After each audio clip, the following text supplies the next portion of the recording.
It's not delivery. Long-time lurker, first-time poster, you know the drill. I've read so many of these Let's Not Meet posts that I didn't even take into account that I could actually post here myself. This happened about a year ago, so it's not exactly new, but it's a story nonetheless.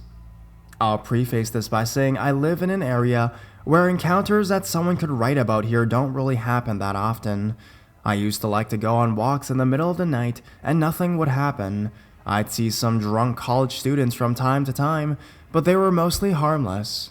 There was no sense of actual danger the entire time. Across from the street from my house is some mom and pop appliance store. It isn't very busy, but has 2 vending machines in front of it. This and his disproportionate parking lot were the only reasons people ever went there. But every few weeks or so, the store would get a delivery, so some pickup trucks loaded with dishwashers or refrigerators would park outside for a few hours. The vending machines were convenient for me, and I'd go over to get a bottle of soda every night to bring to class in the morning. I had been doing this for maybe 2 weeks at this point. At 1:30, or whenever I would decide to go, there was almost never anyone parked in that lot. Until then, anyways. Looking out the window, I could see one of the typical white pickups that I'd see there sometimes, but this one didn't have any labels or decorations like the others. Not only that, but no deliveries were scheduled for a while yet. It was parked maybe 40 feet from the machines I was looking for, so I wasn't too worried. That night, I got a soda like usual and went home. I did it a lot more quickly and cautiously. Something about this all made me feel pretty uneasy. The next night, I got together a little bit of change like usual, just going through the motions. Before I left, I remembered why I would have thought twice about it beforehand. I looked outside and saw the same truck again. Only this time, it was parked one spot closer to the vending machines. It was a little put off, but it was still pretty far away. I was already outside, so I wasn't going back. I got what I wanted and left immediately. Finally, I decided to check on the truck before I left. It was parked right next to the machines. I walked outside with a flashlight like I usually would, but I passed on buying a soda. I wanted to see what was up with the truck, so I walked across the street into the parking lot. This was when I had the bright idea to look in the truck's windows. From a distance, I turned on the flashlight and directed towards the old pickup. That's when I saw a head quickly duck out of sight. I was understandably pretty shaken, and I didn't go back out there at night for another few weeks. The truck would continue to park in the same spot for the next couple days, but after that, it never came back. Needless to say, I was a lot more careful from then on.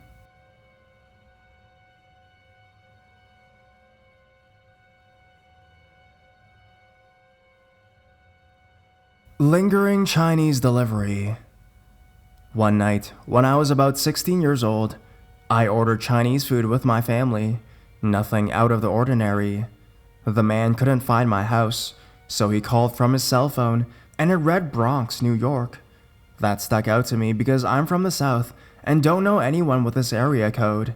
Anyways, the man delivered the food and I tipped him a normal amount and went on about my night. 2 a.m. I'm woken up to my phone ringing. The number was blocked, but my phone must have malfunctioned because even though it was blocked and no number appeared, my phone still read Bronx, New York. I answered, and they just repeated everything I said back to me. Example, who is this? What do you want? Leave me alone. I would go on to receive calls from this blocked number for 2 years. It got really creepy when this man told me he wanted to have sex with me over the phone. He would call about 5 times in a row until I answered, and sometimes he would go weeks without calling. I had moved shortly after the call started, so I wasn't worried about him knowing where I lived anymore, but I wanted him to get in trouble. I called the Chinese food place and told the man who answered what had happened and that I didn't know the man's name, but gave him his phone number. To which she immediately responded, "That's my roommate. He's married and barely speaks English. He wouldn't do something like that." To which I responded, "He spoke perfect English to me on the phone." Then I realized I was actually speaking to him. The call stopped for maybe 2 months, but then they started back up again. Finally, I changed my phone number and never heard another thing. I can almost guarantee that if my number was the same, he would still call. It felt like just when I thought he had forgotten about me, I would get another call from him. So, creepy Chinese delivery guy, let's not meet.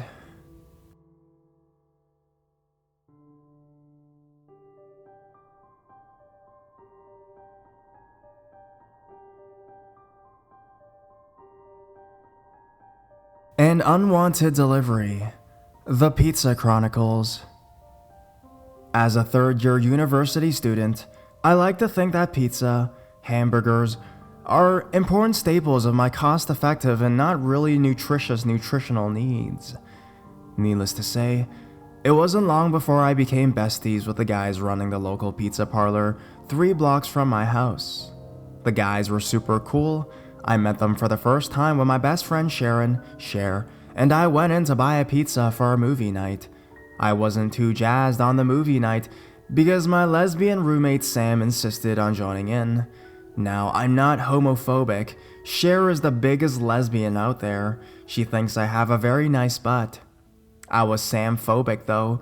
She decided pretty early on that I was hiding my true lesbian nature and had been trying to get me to accept myself for what she believed for me to be the best. This meant that movie nights with Sam was mostly awkward, so I wasn't too stoked on the movie night. And neither was Cher because Sam had a way of making things really fucking awkward. Sam would later go on to tell Cher's girlfriend of 5 years that Cher was cheating on her in an attempt to break them up so she could later help Cher pick up the pieces. Cher's kind of a total babe.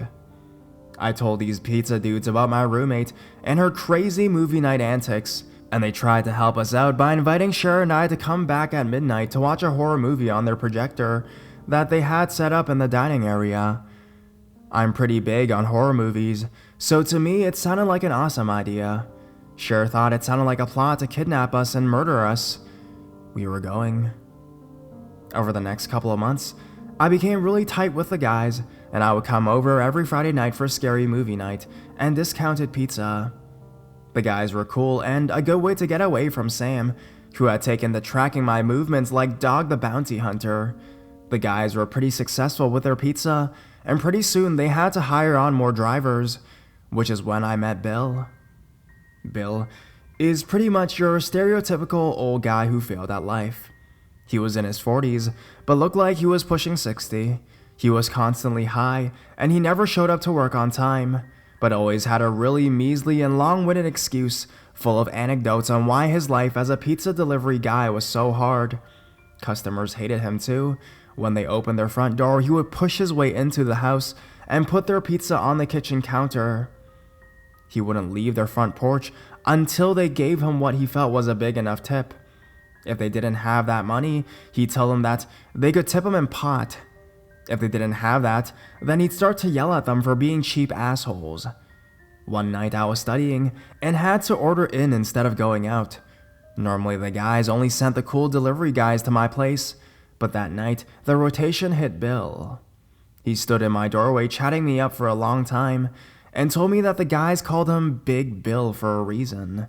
So obviously, Bill needed to get fired like yesterday. The guys do what they can and give him a notice. I come into the shop on Bill's last working night and talk to my buddy Pete about the firing. Apparently, Bill was taking it really well and was just about to finish his last delivery of the night. I hung around to talk to Pete about his troubles with his crazy girlfriend. Bill comes in while we're talking and tries to join in the conversation. I was standing at the counter with Pete behind and Bill at my side. Bill starts offering me rides home. I decline because, hey, dude gives me the skeeves. He kept insisting that it was on his way, but I just kept telling him that it was only a 15-minute walk and I'd be fine. He started to get pouty and then said that I didn't want to get in the car with him because I thought he was creepy. He hit that nail on the head, but since this is Canada and we're polite to a fault, I just laughed it off and insisted that I'd just really rather not. Bill kept pouting and then went outside to have a smoke in his car. On the way out, he grabbed my ass. This sort of abuse isn't uncommon for my bum, but it still pisses the hell out of me when it happens. As soon as Bill was out the door and halfway to his car, I told Pete about the ass grab. Pete was a total dude about it and told me that it was a good ass and that he'd probably have done the same if he had the balls. I was pissed as a wet cat, and it was getting late, so I started my trudge back home. At the cross light, a gray piece of junk that I recognized as Bill's car drove up to me. Bill rolled down his window and asked if I was sure I didn't want to ride. Even after his charming ass grabbing, I was still pretty keen on not getting in a car with him. Who would have thought, eh? So once again I said, "No thanks, dude," and he pulled a right, presumably to loop back into the back parking lot of the pizza shop. He shot me a smile and a creepy little wave. I hated that dude. I kept on walking until I reached the next crosswalk. When I was halfway across, a gray little shit beater drove up behind me and blasted on the horn. The car drove on past me, so I figured it was just Bill being an aggressive dick like usual. I walked down the main street, keeping my eye out for him, until I reached the gate leading from the street to the backyard of my house. I'm usually pretty nervous entering the backyard because it's dark as the bottom of the ocean in that bitch, so I grabbed my keys between my fingers for a makeshift pair of brass knuckles for just in case. All was good in the backyard, but when I turned the corner to reach the front of the house, I saw a gray shitty shit beater parked on the curb. One thought went through my head. Fuck. So, I'm not super rational, and even though I was standing right at the entrance of my landlord's basement suite, I instead bolted an extra 20 feet for my front door.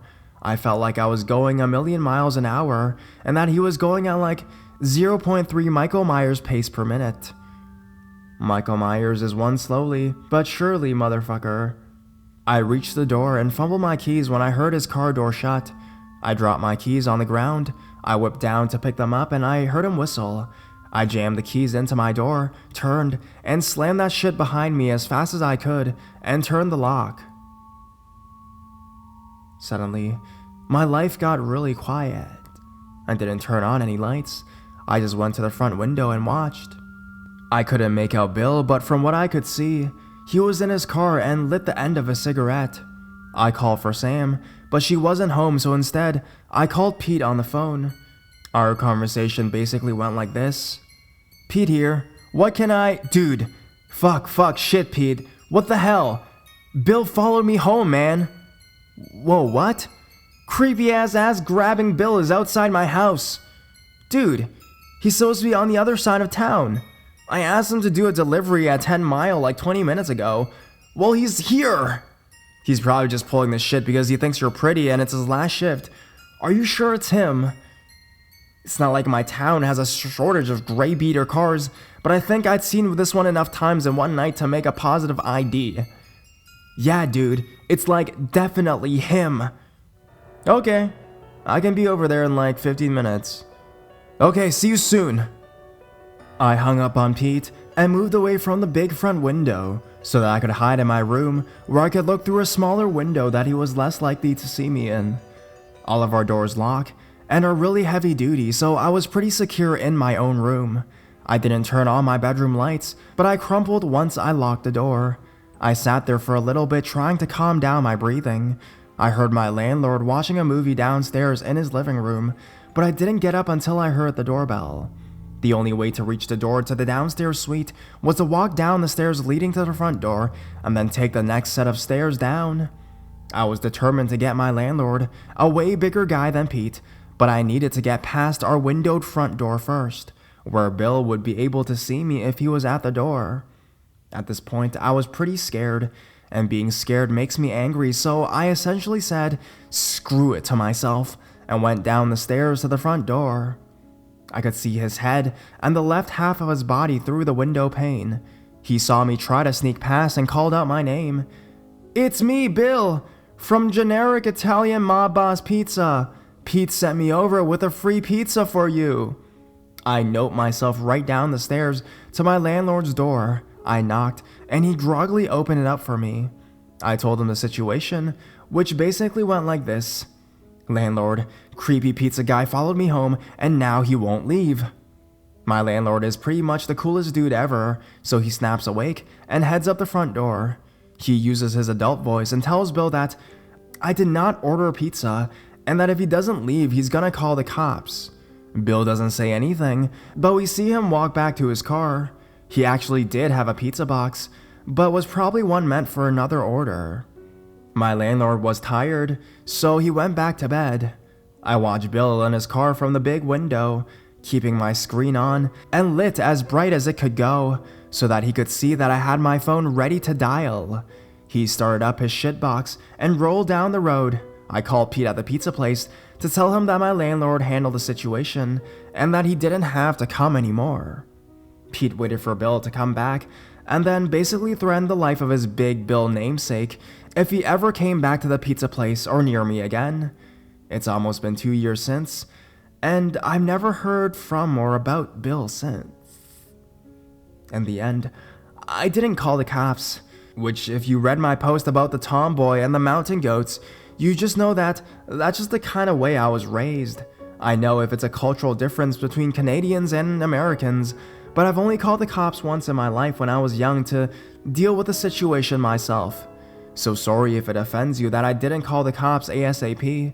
Luckily for the woman of Canada, Bill emits his creepy vibes like the sun emits heat, so I'm pretty sure he'll never get more than a step ahead before they realize what's up.